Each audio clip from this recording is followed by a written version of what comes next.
Bonsoir futurs abonnés, j'espère que vous allez bien. Alors aujourd'hui on va parler des structures conditionnelles. J'espère que vous êtes prêts en JavaScript. Comme vous voyez sur mon écran, on a deux façons de faire. On a deux façons, le sinon et le si. Alors, comment fonctionnent ces deux façons? Pour le sinon, on a la première instruction, on a la deuxième instruction. Première instruction, c'est-à-dire sinon, c'est-à-dire la valeur est vraie. Deuxième instruction, sinon la valeur est fausse. J'espère qu'on se comprend. Donc on teste la condition. Si la condition est vérifiée, on exécute les instructions si. Dans le cas contraire, on exécute les instructions si. On va prendre l'exemple de la vie réelle avec Samuel. Le papa de Samuel promet à Samuel un voyage à l'étranger s'il réussit son examen. Donc la condition pour que Samuel puisse partir à l'étranger serait que Samuel réussisse son examen. Si Samuel réussit son examen, il doit partir à l'étranger. Dans le cas contraire, il reste au pays. Donc la condition pour que Samuel puisse partir à l'étranger, c'est que Samuel puisse réussir son examen. J'espère qu'on se comprend. Condition vérifiée, condition vraie, on exécute le si. Condition pas vraie, on exécute le sinon. Maintenant, on a une deuxième façon, avec le si simplement. Dans le si simplement, on teste la condition. Si condition vraie, qu'est-ce qu'on fait? On exécute la boucle. D'accord contraire, on sort de la boucle, on exécute plutôt la condition. D'accord contraire, on sort de la condition, on continue avec l'algorithme tout simplement.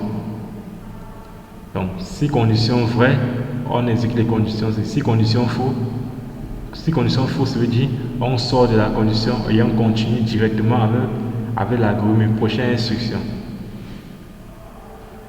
Si on s'est bien compris, on va partir faire un truc de façon visuelle sur notre éditeur de test Visual Studio Code avec un exercice tout simple.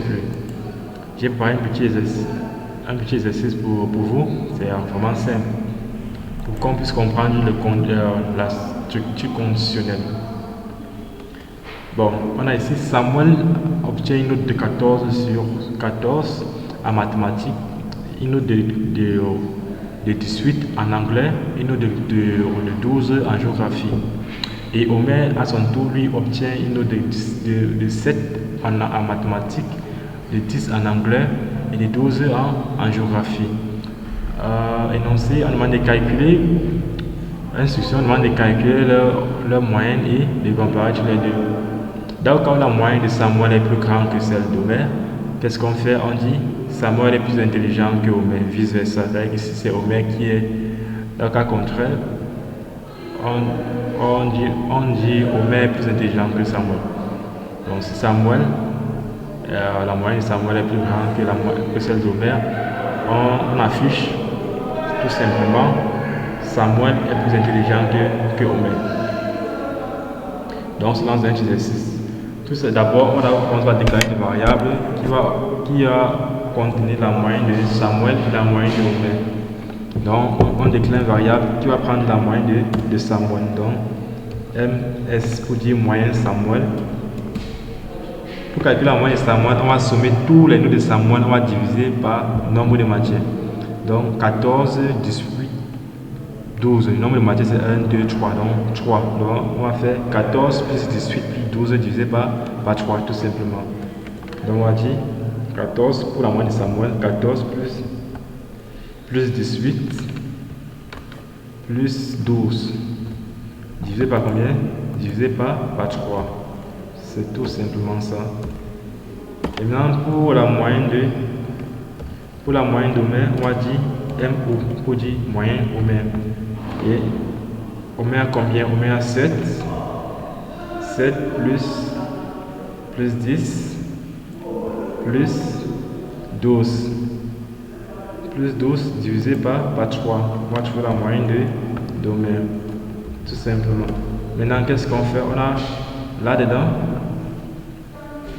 on a la moyenne de Samuel, on a la moyenne d'Homer. Donc on peut tout simplement afficher d'abord console.log pour voir Comme ça, pour là, on va voir la moyenne. On affiche MS pour voir la moyenne domaine. On affiche M pour la moyenne domaine et on fait, bon, on va copier ça. CTRL-V. Ok. Ici, M pour voir la moyenne de domaine. J'enregistre. Je pas dans mon navigateur pour voir. Pas dans mon navigateur, la moyenne domaine. Tout simplement. On va passer un peu la projeter un peu.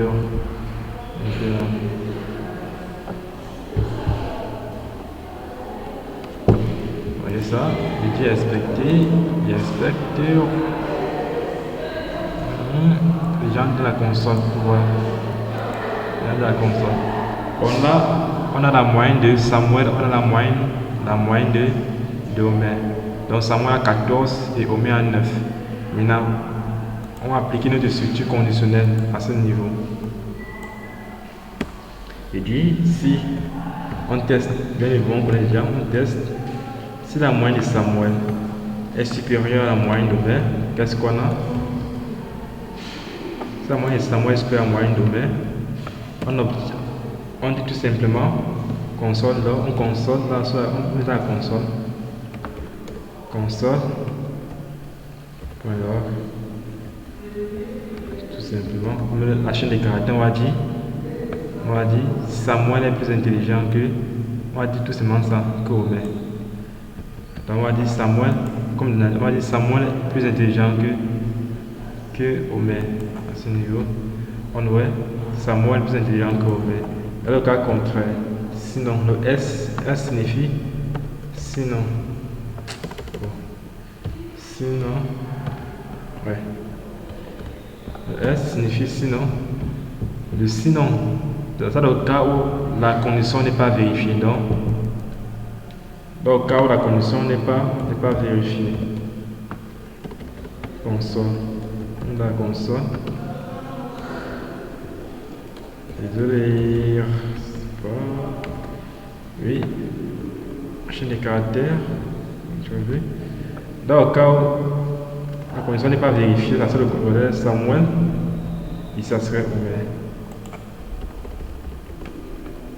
Comme ceci. Donc, on a notre structure conditionnelle.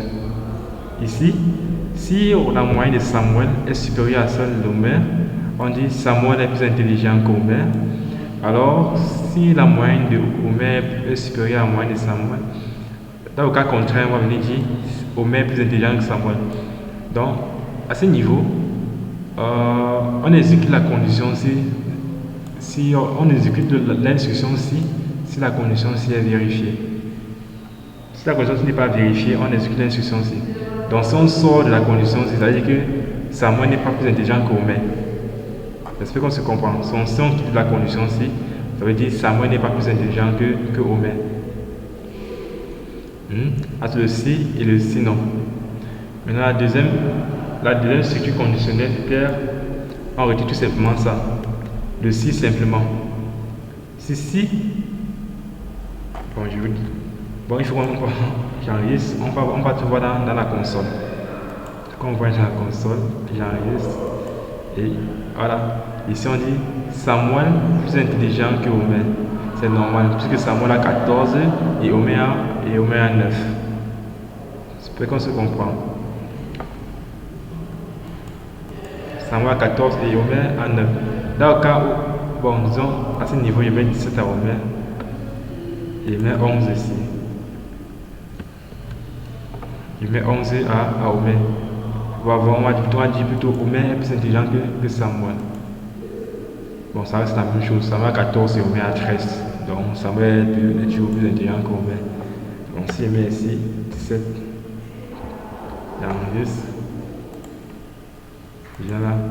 Et ça serait Omer plus intelligent que Samuel. J'espère qu'on se comprend. Donc, voici comment ça fonctionne la structure conditionnelle. Maintenant, à ce niveau, je pourrais bien faire ça. Pour le deuxième cas, il dit si la moyenne de Samuel est supérieure à celle d'Omer, je fais ça. Et ce qui s'adapte au cas contraire, je sors directement de ma condition et je viens, je copie ça encore, comme ceci, je vais faire ça. J'enregistre. Maintenant, ça va seulement mettre Samuel plus intelligent que Omer si la condition s'est vérifiée. Si la condition ne n'est pas vérifiée, ça va tout simplement sortir la condition et venir afficher ça sur la console. Afficher la moyenne d'Omer sur la console. Donc, je viens là, j'enregistre. Vous voyez, ça affiche justement 15 sur la console, ça saute la condition de la condition. Ça saute les conditions puisque la condition si est fausse. Mais si la condition était vraie, si par exemple la condition était vraie, ça devait mettre ça, ça doit afficher Samuel plus intelligent que Omer puisque la condition est vraie. Donc test. Allons-y, j'enregistre. Vous voyez, la condition est vraie, donc on va mettre Samuel plus intelligent que Omer. J'espère qu'on se comprend, parce que la condition est vraie. Samuel a 14 et Omer a 13. J'espère qu'on s'est bien compris. Ok. Si on s'est bien compris, alors on se retrouve dans une prochaine vidéo. Ciao.